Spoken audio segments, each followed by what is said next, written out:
Our first speaker is Harriet Dunbar-Morris. Harriet is Dean of Learning, Teaching and Learning at the University of Portsmouth. I've heard Harriet speak on a number of occasions, and every time she brings a real gem, and she makes me think about different things around leadership. And I was reading through her bio, and I was really impressed to see that she's been part of the UCAS, the 1994 group, and speaks out for the student voice and the student experience within higher education. So a very warm welcome to you, Harriet. We also have on this session Alison Kriel. Alison has 20 years of experience as a head, 5 years as a CEO in an inner London school that received a huge acclaim for the way she turned it around. I'm just going back to seeing, I'd highlighted all these amazing things that I'd read in all your bios. And this is the bit that I really loved about her bio. So Alison has a passion for social justice leadership, well-being, equity, inclusion, and diversity. Wow. So over to you, Harriet, who is going to be speaking on examining the current landscape for women in education. And then we'll hand over to Alison. Harriet, thank you very much. Thank you very much, Anita. It's nice to see you again. This is my, I think, 4th Women in Education appearance. It feels like an annual event, and it's very nice to come and speak to you each year, and thankfully each year on a different topic. So you've given me a challenge this year to tread that difficult line about examining the current landscape for women in education, which is some of the difficult things and some of the positive things. So I'm just going to share my screen. I'll just get my PowerPoint presentation into slideshow mode and share my screen.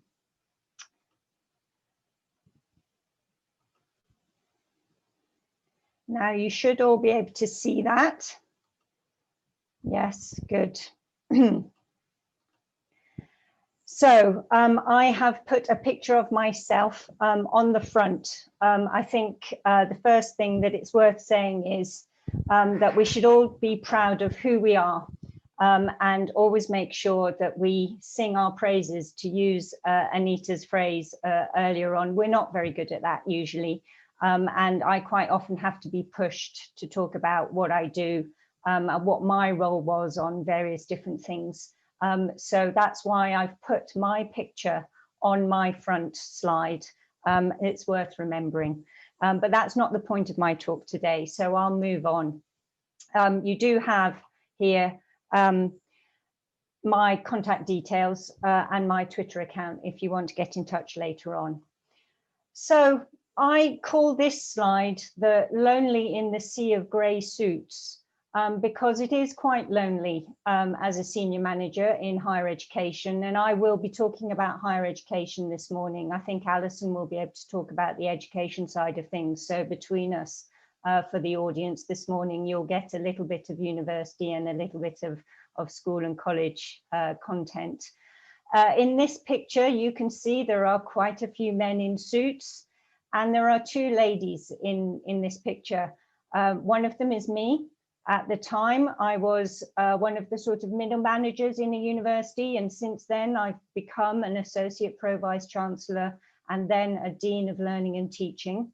And the lady in the white jacket and the stripy suit at that time was a pro-vice chancellor. She then became deputy vice chancellor, and she's now vice chancellor of the University of Bradford. But nearly everybody else in that picture is a man. The Women Count Leaders in Higher Education report from 2018 has found that things are moving in the right direction. 55% of governing bodies are now gender balanced, which means there's between 40 to 60% of women on them. Scotland has actually achieved parity among the chairs of the governing bodies. And Wales at that time in 2018 had achieved parity among the VCs of the universities. Quite a small country, not so many universities, so perhaps a bit easier for them, but there is still more to do. We need to find a way to get more parity amongst the executive or senior teams. So in 2018, only 30% of the executive or senior teams were women. 29% of HEIs had women vice chancellors, although I noted today that a new female vice chancellor was announced. Rebecca Bunting has become the vice chancellor of the University of Bedfordshire, so that's one more amongst us. And only 31% of faculties and schools, so the sort of next level down in higher education, are headed by women. So we have plenty to do if we want to change that sea of grey. But just thinking about the very top, what the World University Rankings say is the UK is one of the countries with a high number of women-led institutions, along with the United States and some other countries like the Netherlands. But only 39 of the top 200 universities are led by women. The top of those 200 is Oxford, led here by Louise Richardson. And then 3 Ivy League universities, Pennsylvania, Cornell, and Brown. And then if you want to know about the UK universities, they are in the top 10, Imperial, led by Alice Garst, and LSE, led by Manoush Shafiq. And then there aren't very many UK universities in that top 200, but they are Manchester, led by Nancy Rothwell, and that comes in at number 11. Sounds like I'm doing the top, the top 10 on the radio, doesn't it? Nottingham, Shearer West, led by Shearer West at number 29. Liverpool, led by Janet Beer at 31st. And the final one is St Andrews, led by Sally Mapstone at 39th. So those are the universities that are doing very well in the top 200. The previous year, there were only 34. So we're doing better. We're on an upward trend, but we need more women at the top. And we need to keep on pushing towards more parity. But we are in a good country for that. So that's the positive message there. I have to click the right button to move on. In other news, what we want to do is look at how we are paid. And there is a gender pay gap. And the gender pay gap at the university in 2019 in the university sector was 13.7%. Now that is down from 15.3% in 2017. And if you need some sort of comparison, the average pay gap nationally in 2018 was 9.1. So it's worse in the university sector. And what that means is that more than 9 out of 10 institutions paid their average male employee more than they paid their average female employee. And the Woman Count report that we were talking about just a minute ago found that 75% of those female VCs were from the universities that are in the bottom 2 income quartiles. So that probably means that they're not paying those female VCs as much because their institutions are the ones in the bottom income quartiles. So that has further tripping over my words there, further implications for the gender pay gap. Now, what's quite interesting is that some universities are doing quite a bit about this. So the University of Essex, a couple of years ago, gave a pay increase to all its female professors to bring them in line with their male professors. So these are the sorts of things that we can agitate for in our institutions. But also, more importantly, if you're thinking about your own personal situation, it's really important to negotiate your salary when you are recruited or when you're going through promotion or when you're going through your annual review. Talk about what you should be paid. And I know it's tricky, but it's really important to do that carefully and well. And men do it, and so should we. And there are tricks and tips to that, and I'm sure in the course of today we can talk about that. So how are we going to do something about recruitment and selection? Research has found that candidates have experienced a gendered view of leaders among both colleagues and selection panels. They've also found cultural and class bias, and those without an academic background have felt that this constrained their careers. Women are the ones who are overrepresented among those with a profile which isn't solely academic or HE focused, and so thus felt more sort of constrained. And there has been a feeling of unease about the role of selection panels in and executive search firms in appointments to senior roles. And I suppose what we're all thinking is, do those executive search firms really bring a wide variety of candidates to the search? Do they bring candidates with different perspectives? How do they present those candidates? How do they meet the institution and VC brief at the same time as bringing those candidates and presenting those candidates? How do they deal with that question between the internal candidate and the external candidate? And I've been through quite a lot of recruitment panels and selection panels and executive search firms. And this is something I still ask myself. So from a personal perspective, this is something that I feel quite strongly about, and I'd be very happy to talk to you about during the Q&A session afterwards. And being a professor is also usually a prerequisite to becoming a VC, a PVC, or a dean. But in 2018, there were less than 25% of female professors. And things are going to need to change if women, more women, are going to give their inaugural lecture, like my colleague Richard here last year at Portsmouth.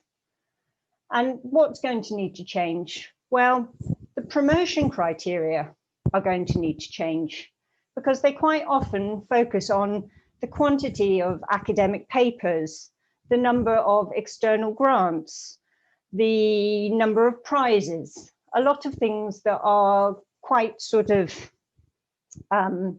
looked at in panels by research colleagues and people who have time to do these things, who might not be on the sorts of contracts that a lot of our female colleagues are on.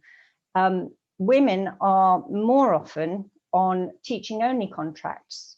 Women quite often do a lot of the teaching, outreach, departmental support, student support functions in the university, and that's not so highly valued in the criteria or by the panel.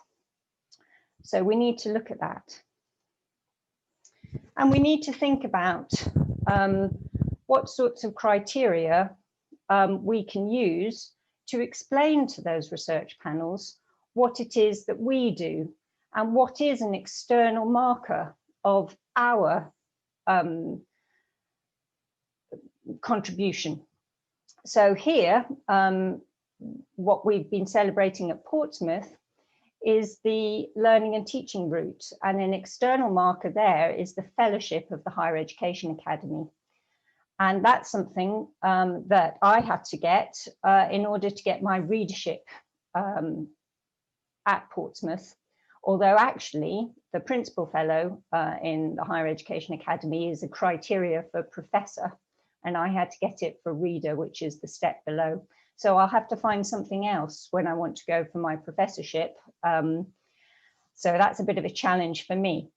But what I would say is, think about what sorts of things you can do to show the research colleagues what's important in your area, what would be a marker of your expertise, and get that on your CV, get that on your covering letters, get that in your internal processes, PDR and so on, to explain who you are and where your areas of expertise are.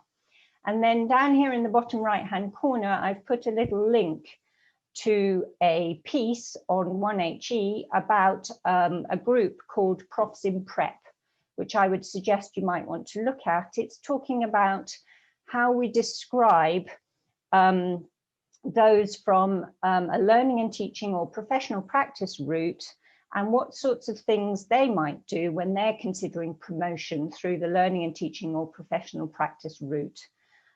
It's a group of people like me who are considering how to explain what it is that we do, which is different from going for promotion to reader and professor through the research route.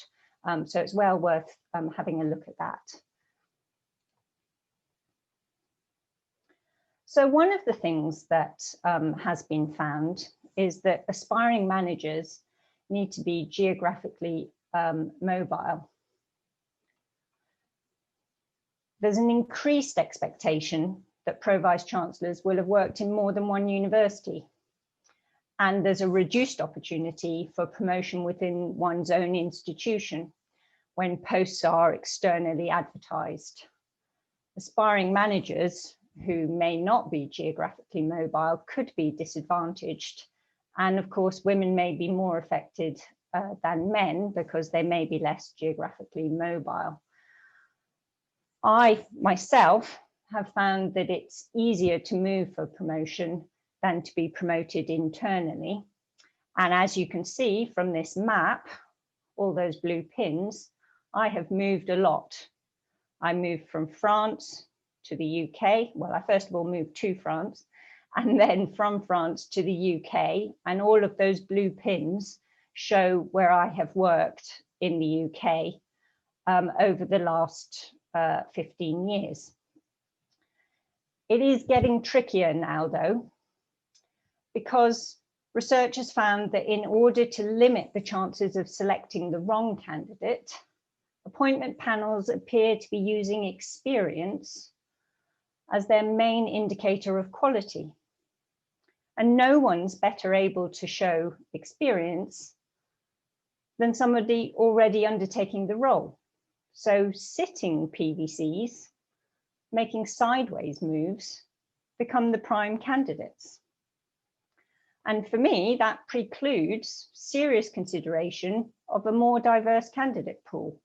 The non-standard candidates become at a disadvantage, and a candidate's potential might not be taken into consideration. But I'm not giving up, and neither should you, because you can see where I've been, and I know where I'm going. And I am answering the questions in this card. Why should we give you this job? Because I'm, word that you can't say, brilliant. And I'm looking for my dream job. And that's what we should all be doing. And how do we do that? Well, the colleagues on this panel are doing the same job as I'm doing, or I'm doing the same job as they're doing, but they are Pro-Vice Chancellors and I'm the Dean. But there isn't a Pro-Vice Chancellor Learning and Teaching in my institution. So my challenge, is to get the panel not to focus on the job description, on the job title, but on the experience that I bring. And I continue to build my experience as a female leader in higher education, speaking at events, showcasing my university, and building up my professor application too, because everything goes that way. And actually, if you look at this picture, it's a whole group of female leaders in higher education. We were all invited to speak at this event. So, as I said, there is more for us to do to be equally represented in leadership roles. But we are getting there. The first step was to acknowledge that there was more to do. And then we have to start making that change. And there's been a lot of research about what we might do. And I'll throw out a few ideas that were put forward by the Leadership Foundation project. The Leadership Foundation has now been taken over by Advance HE, but you might have heard of the research when it was the Leadership Foundation. So what they suggested was that we try and develop an organizational culture that incorporates both women's and men's leadership styles, rather than women adapting men's leadership styles. So let's try and work together rather than against each other, and have women and men mentoring each other and gaining awareness of that. Then we also need awareness at senior management level of unconscious and conscious bias. Also recognition of differences in perspective of career success. What does career success mean to each other? And it is different for everybody. We also need suitable work structure options and initiatives. For example, flexible working and job share and returnships. And we heard at the Women in Education conference the year before last of some very great examples of job shares at senior management level. And if they can do it, we can all do it. And I think what we have done, and this was mentioned in the chat earlier on, is perhaps moved beyond the glass ceiling to an understanding that actually women find themselves in a labyrinth. They're actually dealing with very complex situations. So we're not coming up against a glass ceiling, we're just coming to an understanding that leadership in higher education, leadership in education as a woman is a very difficult, complex situation, and we come up against difficulties and we learn how to deal with them. And that is what we're dealing with, rather than coming up against a glass ceiling. I think we've broken that glass ceiling, or we're certainly making steps towards breaking it. But now we have to deal with the fact that we're in a bit of a labyrinth and we need help to find our way out. That's how I see it anyway. And I'll be interested to see if you find the same. So now it's over to you. And what I would ask you to do, as I have done, is not to stand on the sidelines. If we want to see a change, we have to be part of making that change. And this Deputy Vice-Chancellor from Reading, back when they were just an academic and they were being encouraged to apply for a head of school role, realised that they had to walk the walk. And I would encourage you to walk the walk too. Now, this last slide has a lot of words on it, but really it's for when it's circulated later. A few references, places where you could go and look to find out about some of the sources of support for you, leadership programs for women, or not specifically for women in some cases. And that is for you. And these are my details. And thank you very much for listening. Thank you very much, Harriet. Lots and lots to take away there. And, you know, as I was listening, I was writing down, what does career success mean to me? I think that's what I'm going to take away and reflect on. And I would encourage others to do the same. You know, what does career success mean to us as individuals? We'll come back to some of the more questions, but now handing over to Alison. Thank you very much, and it's very nice to be with you all today. Anita, I was really pleased when you started off by talking about the Serenity Prayer, because that is something that I hold really dear to me, because one of the things that I work hard on is to practice eldership by contributing, and which is a desire to contribute to a better world, which is equitable and sustainable. And you gain that, I think, through compassion, conscious use of power and wisdom. So that dovetailed very nicely. I'm going to just share my screen, which hopefully is going to work right now. There we go. I hope everybody can see that. So I too am going to be talking about examining the current landscape for women in education, but I'm going to be speaking specifically about our schools. So we are, things are changing, definitely changing, but I have to say that the progress is depressingly slow and we have a long way to go. We can also see that the change isn't consistent for all groups, and I'm going to be speaking specifically about that today. So just looking at where we are in terms of data, and this is the most current data that the DFE provide. So we can see that we've got 73% of our heads in primary schools are female, compared to 85% of women primary school teachers. In secondary school, we've got 39% who are head teachers compared to the 62% who are in the classroom.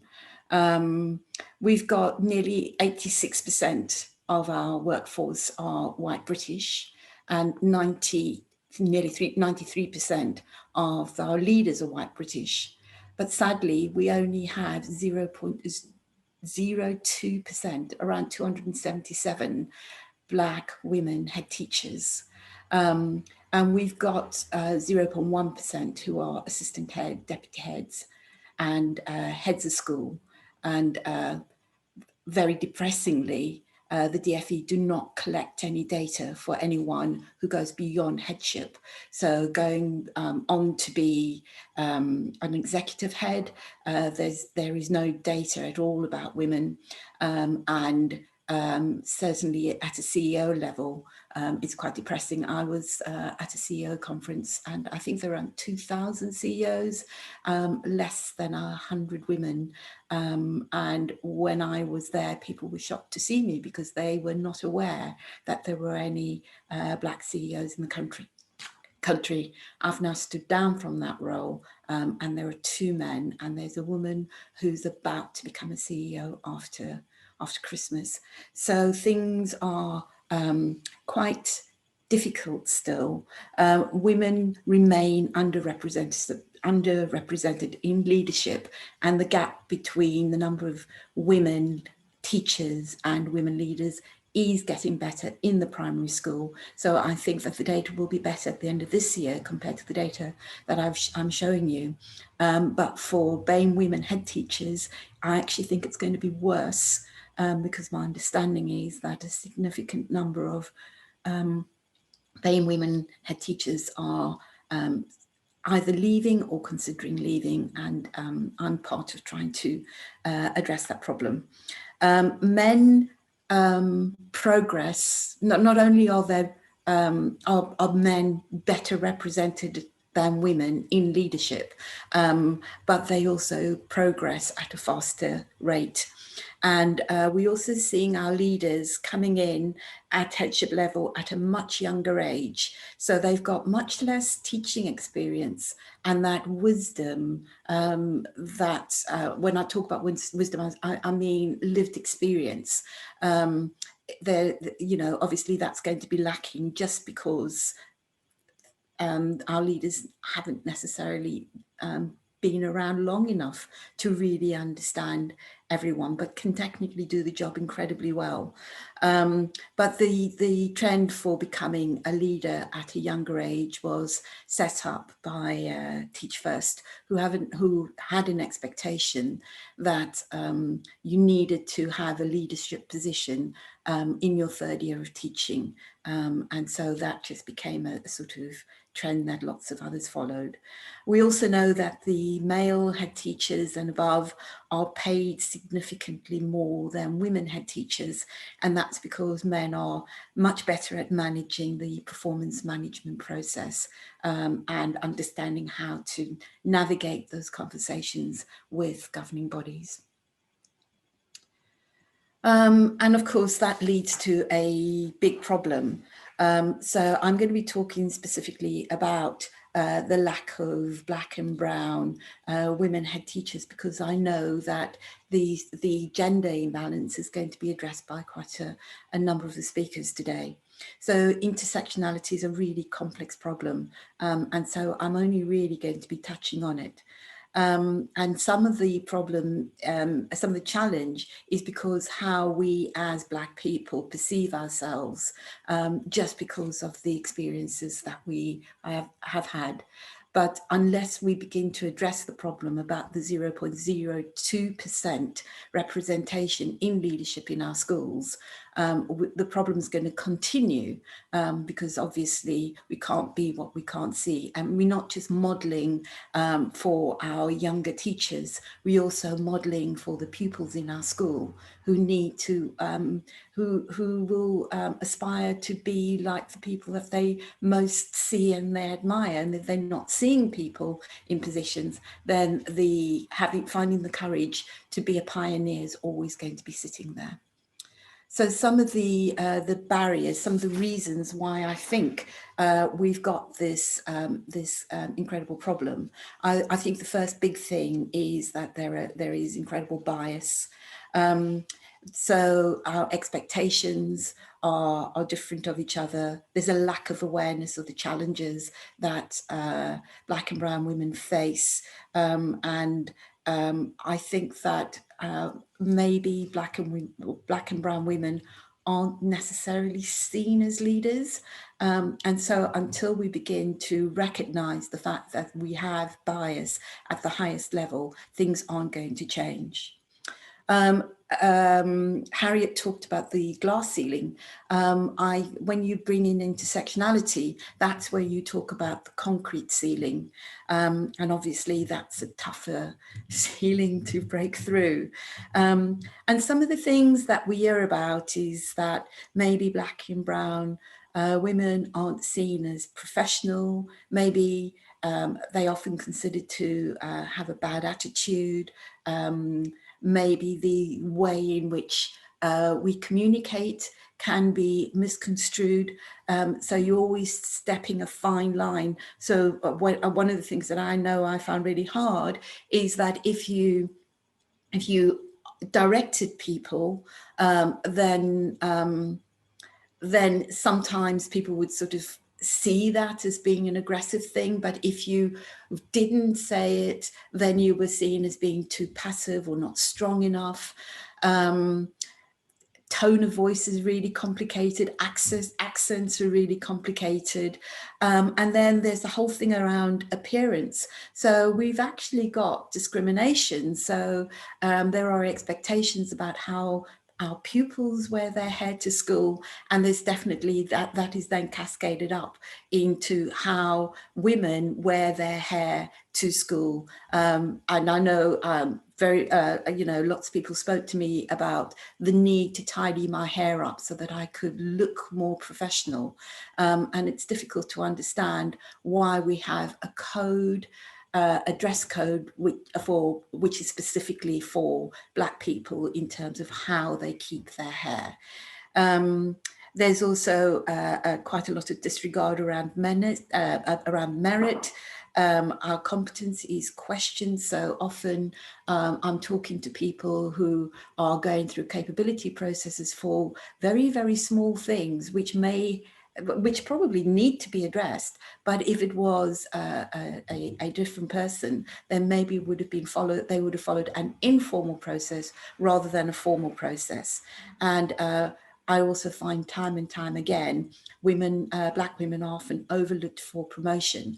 And so we've got a disproportionately high number of Black women who are heads of school rather than head teachers.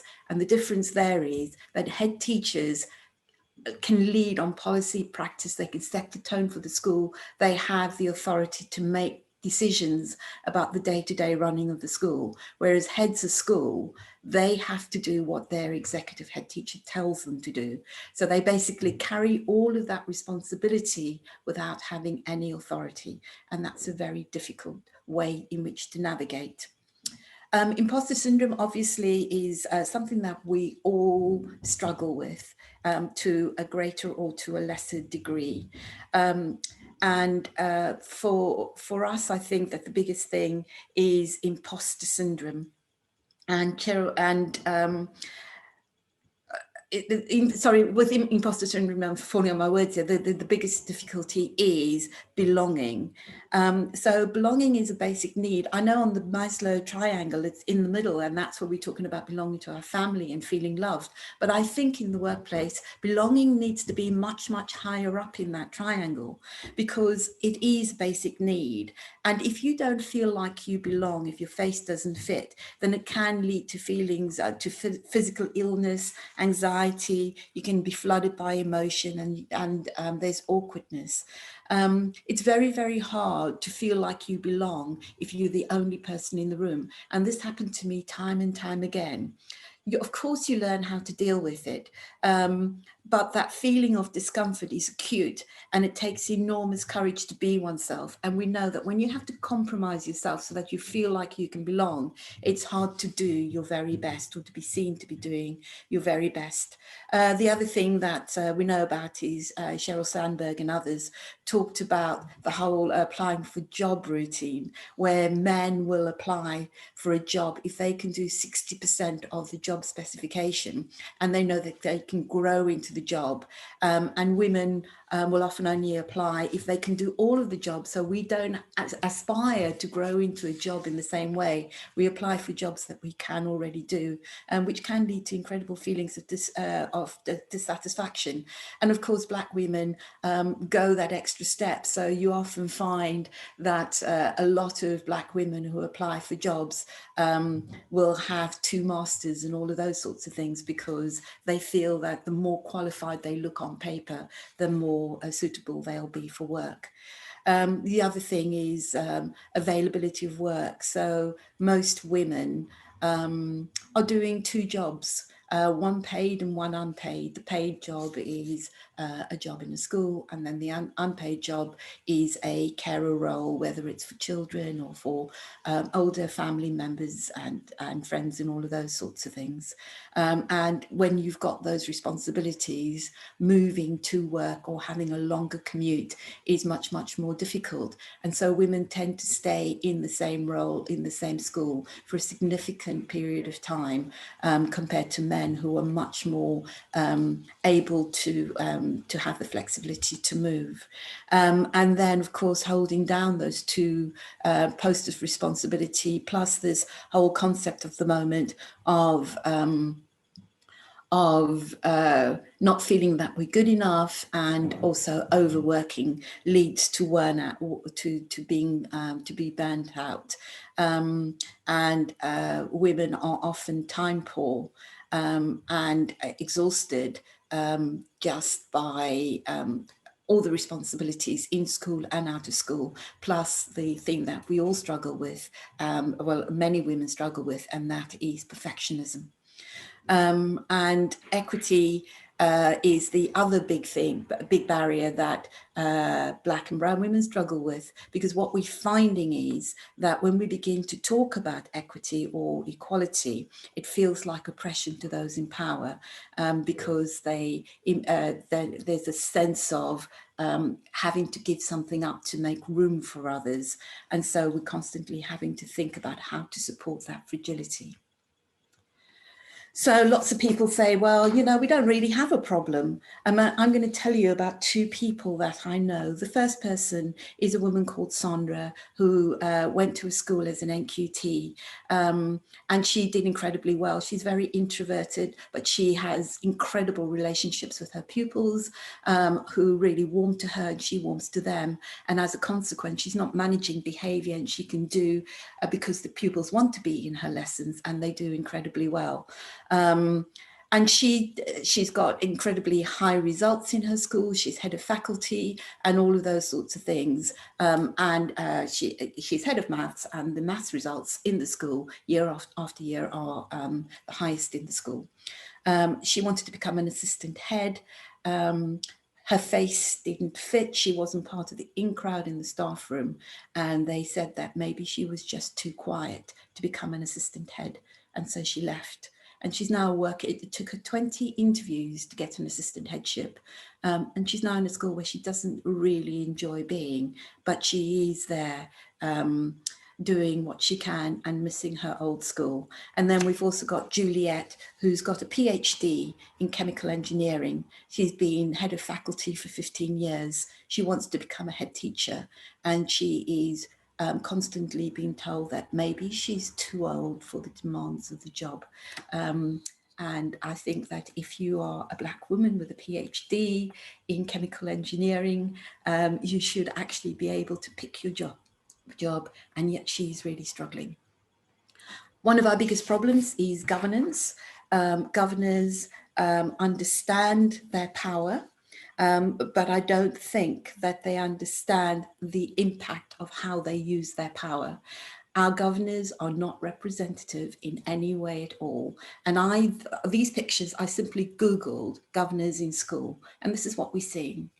So these are the people who are appointing staff in our schools, and until there is a statutory requirement for governors to become more accountable, to expect for it to be statutory to undergo training in things like bias and all of those sorts of things, we're not going to see a change. So until we sort out governance in this country, we are not going to see a significant change in our leadership teams in our schools. This is what most schools would say is a core school value. We all talk about equality, and I think we're doing this pretty well where resources are distributed. There's a formula for distributing resources, but the truth is that we don't all start on the same rung of the ladder, and that means that we need to look at equity. There is enough resources to go around, but until we understand that sometimes you have to give a little bit more to enable us all to be able to see over that fence, then it's not going to work. And equity is the one thing that we struggle with most in society, and I think it's something that we need to aspire to, but not just to equity. Ultimately, I'd like us to see for us to start aspiring for justice, which means the cause of inequity is properly addressed by governors and everyone else. Inclusion is another school value that you'll see around everybody's lanyard. And I think that we are becoming a bit more diverse, but inclusion is still a very, very difficult thing. Exclusion, explicit and veiled exclusion, is still way too high for our pupils, our teachers, and our leaders in school. And belonging is, I think we can talk on behalf, we often find that we talked, people will talk about what we need, but true belonging is where we give a voice to each other so that we can all be heard properly. So we know that the more diverse organizations are, we become better.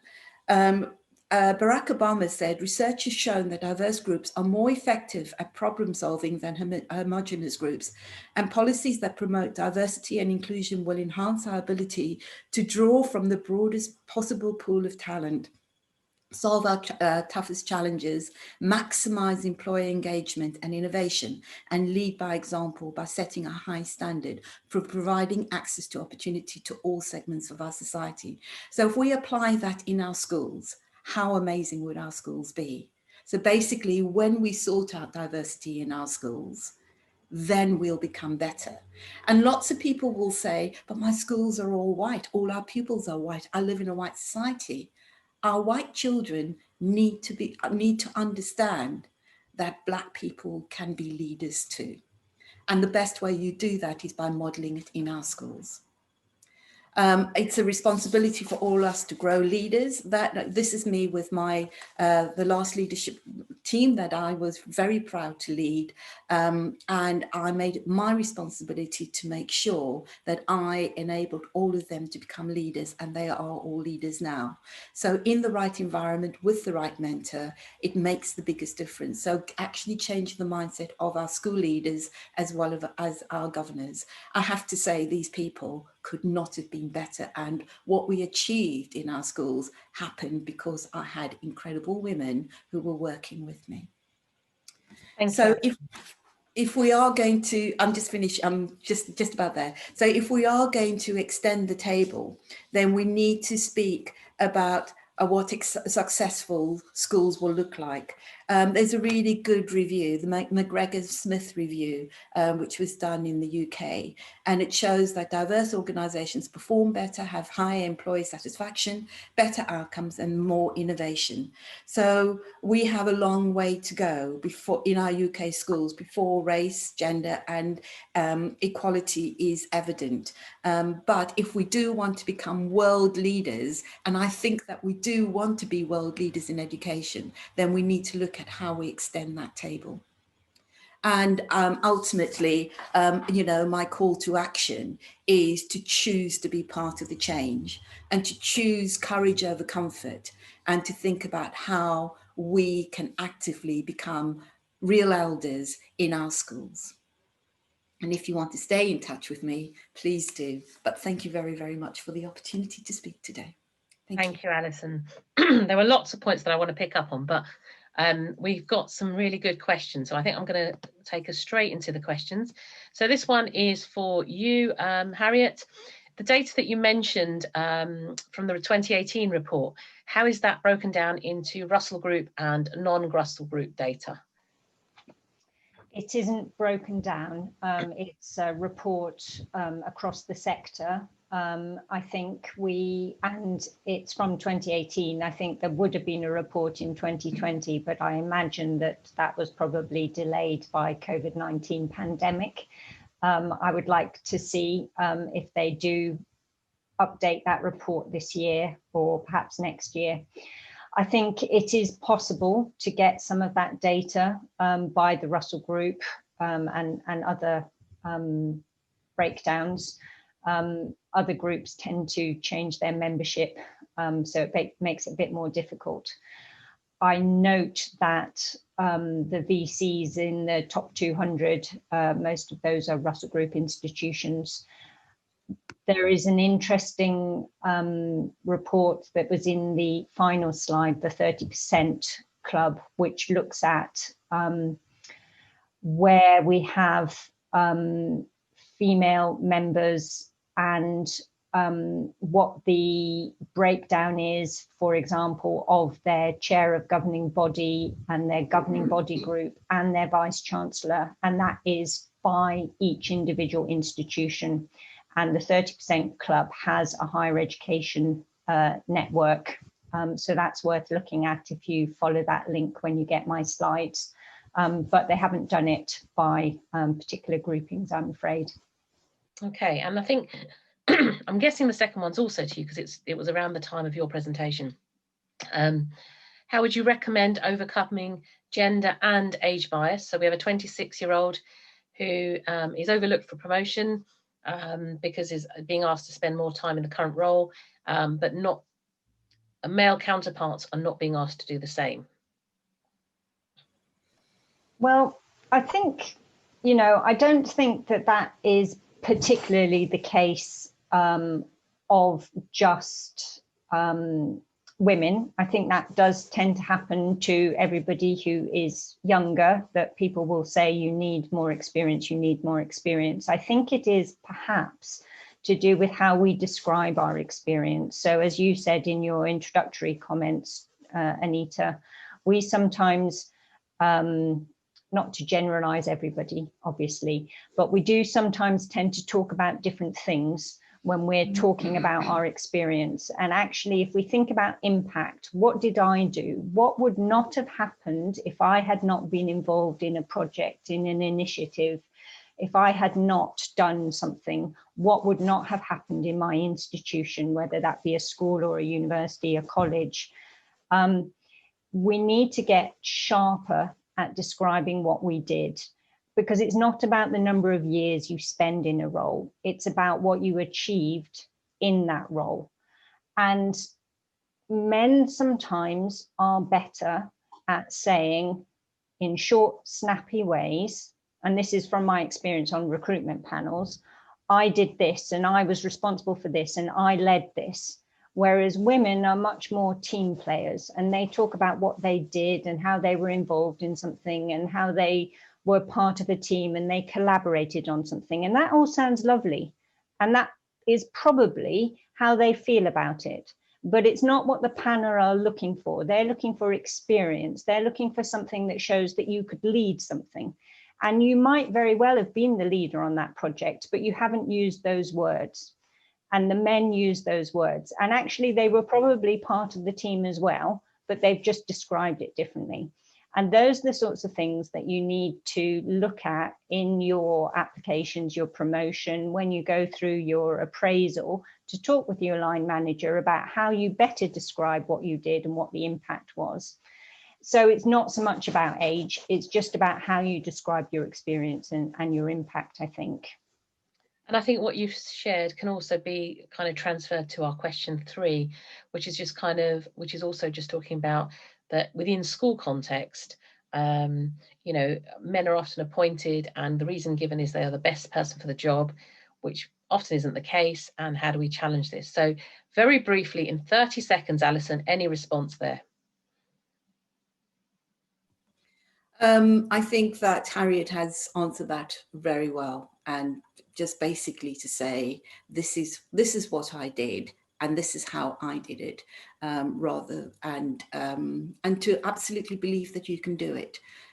We can often talk ourselves out of a job on our own, and we need to take, you know, acknowledge the imposter voice. I hear you, but this is what I'm doing. So be focused and know that you can do it. Thank you both for an incredible session. Some really great tips there. I've picked up loads of things that I've written down. I thought, yeah, I'm going to come back to this.